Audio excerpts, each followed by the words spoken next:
Hello guys, my name is Anjarul और आप देख रहे हैं आपका अपना चैनल मिस्टर एच। बच्चों, आज के हम वीडियो में वेक्टर के मिसलेनियस एक्सरसाइज को कवर करेंगे। उसके सारे क्वेश्चंस को देख लेंगे, विदाउट एग्जांपल देखेंगे। एग्जांपल्स आपके सॉल्यूशन तो है ही, आप उसको एग्जांपल्स को देख सकते हो। बट मैं एक बात बोलना चाहता हूँ, एग्जामिनेशन पॉइंट ऑफ व्यू से एग्जाम्पल्स काफ़ी इंपॉर्टेंट है। उसके क्वेश्चन बने हुए हैं। एग्जाम्पल नंबर 25, 26, 27, 28, ये सारे 30 तक ये सारे एग्जाम्पल्स काफ़ी इंपॉर्टेंट है, ठीक है। और ये सारे बोर्ड में आए हुए हैं। सो बच्चों, आज एक्सरसाइज हम स्टार्ट करते हैं मिसलेनियस।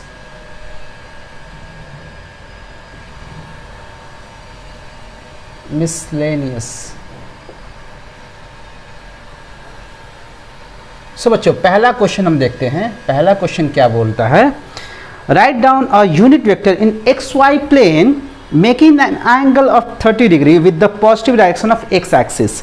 ये क्वेश्चन कंसेप्चुअल क्वेश्चन है। अगर आप जाओगे, अगर एक्स वाई प्लेन, ये एक्स होता है, ये वायु होता है। एक्स वाई प्लेन पे अगर कोई यूनिट वेक्टर लिखोगे, ये one distance, one distance, one distance, one distance, ये सर्कल बना लेते हैं हम लोग। कॉन्सेप्ट बता रहा हूँ, उसके बाद क्वेश्चन भी करा दूंगा इसका। एग्जाम्पल नंबर 26 का कॉन्सेप्ट है। एग्जाम्पल 26 में जाओगे तो यही कॉन्सेप्ट है। ये यूनिट वेक्टर ये हमारा एक सर्कल है जिसका रेडियस कितना है, 1 है। तो अगर ये डिस्टेंस लोगे तो भी तो 1 ही होगा, इधर वाला लोगे ये भी 1 होगा। सो इस केस में सेंटर 0 0 हो गया, रेडियस हो गया 1। सो ये इक्वेशन बनेगा x square plus y square equals to 1 का स्क्वायर। ये सर्कल 11 क्लास का कोनिक सेक्शन का सर्कल वाला पार्ट है, उसमें ये कॉन्सेप्ट था, ठीक है बच्चों। अब देखो क्या होगा, अगर इस सर्कल पे x square plus y square equals to 1 square है, इस पे कोई अगर हमें पॉइंट लेना हो तो हम क्या लेंगे, ये पॉइंट हम ले सकते हैं cos theta comma sine theta, ये पॉइंट ले सकते हैं।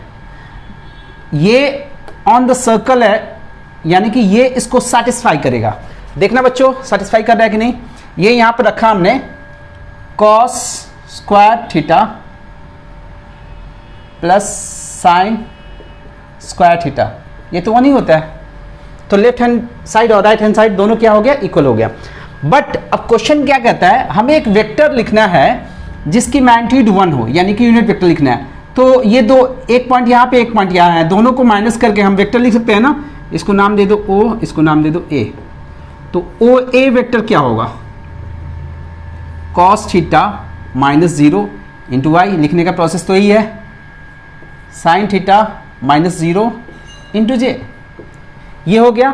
यानी कि ये टोटली कितना हो गया, कॉस थीटा आई प्लस साइन थीटा जे, ये हो गया OA वेक्टर। और ये यूनिट वेक्टर होगा, ये क्या होगा, यूनिट वेक्टर होगा, because magnitude of this vector will be 1। यहां पे हमने प्रूफ कर ही लिया है। इसका स्क्वायर निकालो, cos square theta plus sine square theta under root, ऐसे निकालते हैं मैग्नीट्यूड ना। आई के कोएफिशिएंट का स्क्वायर, जे के कोएफिशिएंट का square, this is magnitude of OA vector. So 1 होगा।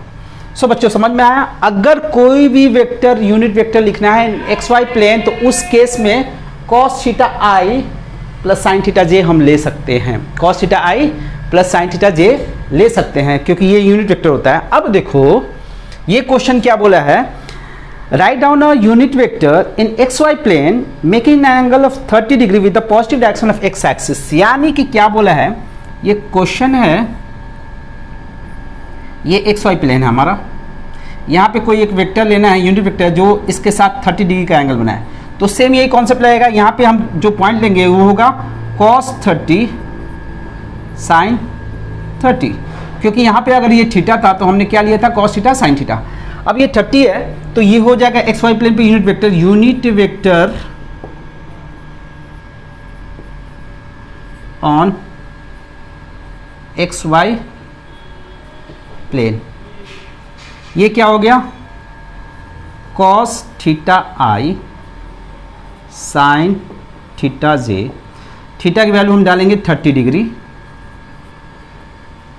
Sign 30 degree j. कॉस 30 की वैल्यू कितनी होती है, कॉस 30 की वैल्यू क्या होती है, ये होती है √3/2i sin 30 की 1/2j। तो ये हो गया हमारा फाइनल आंसर।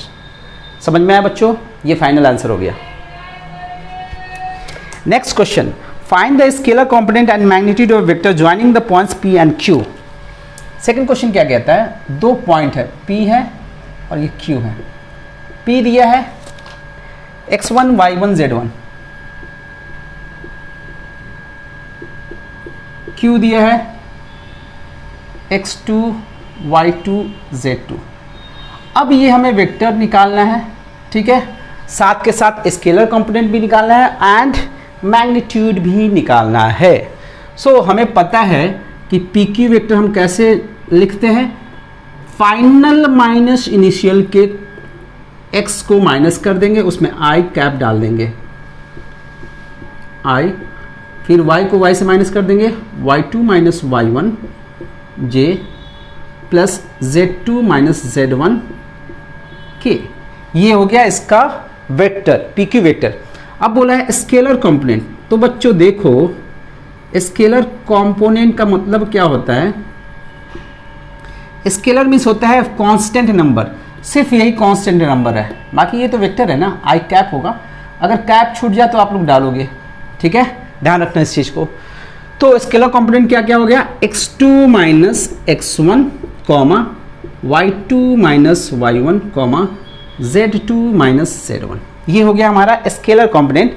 एंड मैग्नीट्यूड क्या होगा, pq का मैग्नीट्यूड, pq का मैग्नीट्यूड अंडर रूट x2 में i के साथ जो कंपोनेंट होता है उसका स्क्वायर करते हैं, y के साथ जो कंपोनेंट होता है उसका स्क्वायर किया जाता है, और z के साथ जो कंपोनेंट होता है उसका स्क्वायर किया जाता है। That is called magnitude of pq।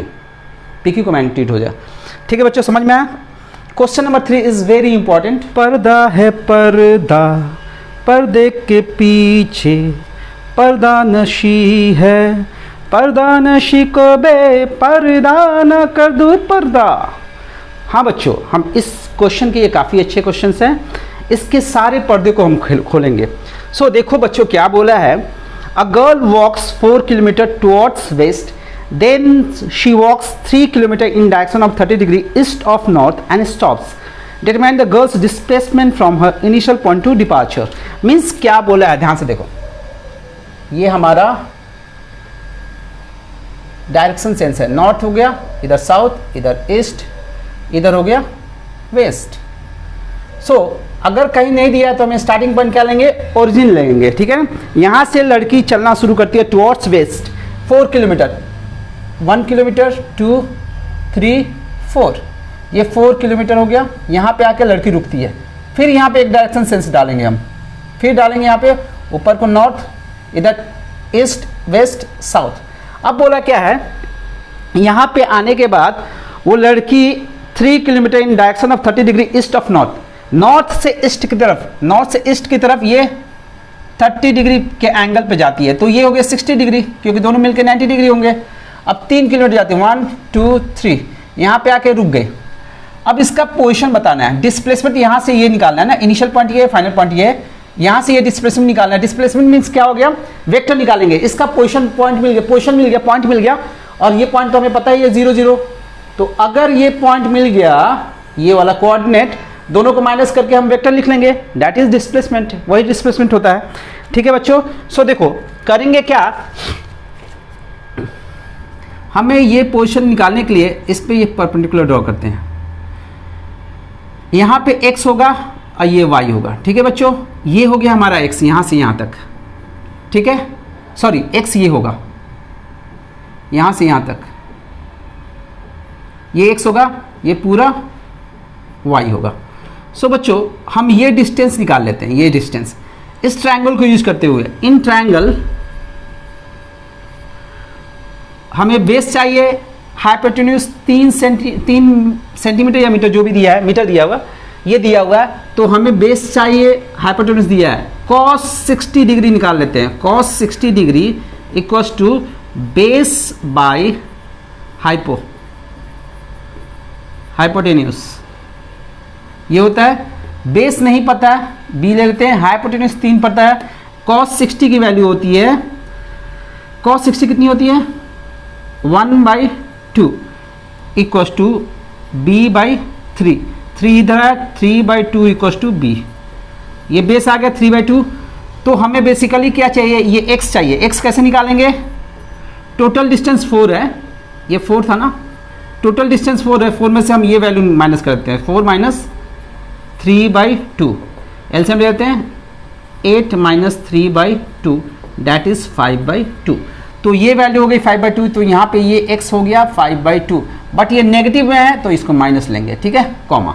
y की वैल्यू निकालने के लिए इस ट्रायंगल में फिर आते हैं। इस ट्रायंगल में हमें ये परपेंडिकुलर होता है, ये होता है हाइपोटेन्यूज, तो इसमें हम निकाल लेंगे परपेंडिकुलर हाइपोटेन्यूज। किस में होता है बच्चों, परपेंडिकुलर हाइपोटेन्यूज साइन में होता है, तो साइन थीटा निकालेंगे यहाँ पे, sine theta equals to perpendicular by hypo.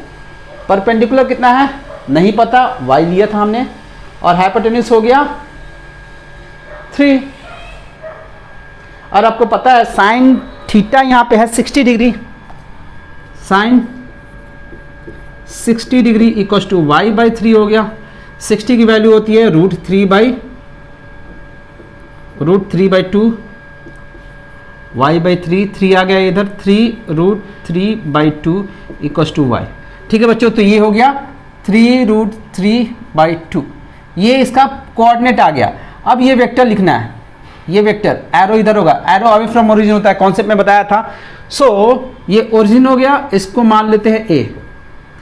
O A vector क्या होगा, यही डिस्प्लेसमेंट होता है, फाइनल माइनस इनिशियल। एक्स में से एक्स को माइनस करेंगे, यहां पे आई कैप, वाई में से वाई को माइनस करेंगे जे कैप। तो ओ ए वेक्टर क्या हो गया, -5/2i प्लस 3√3/2 जे। ये हो गया हमारा फाइनल डिस्प्लेसमेंट। पोजीशन वेक्टर को ही डिस्प्लेसमेंट बोलते हैं, ठीक है बच्चों।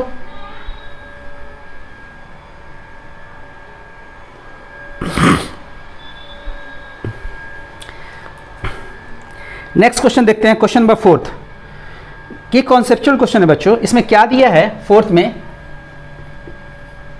ए vector equals to B plus C दिया है, यानी कि हम बोल सकते हैं अगर बी इधर है, एक बी ये वेक्टर है और सी ये वेक्टर है, इधर ले लेते हैं, ये सी वेक्टर है, एरो इधर है, तो ये इसका रिजल्टेंट होगा, सम होगा बी प्लस सी, यही होगा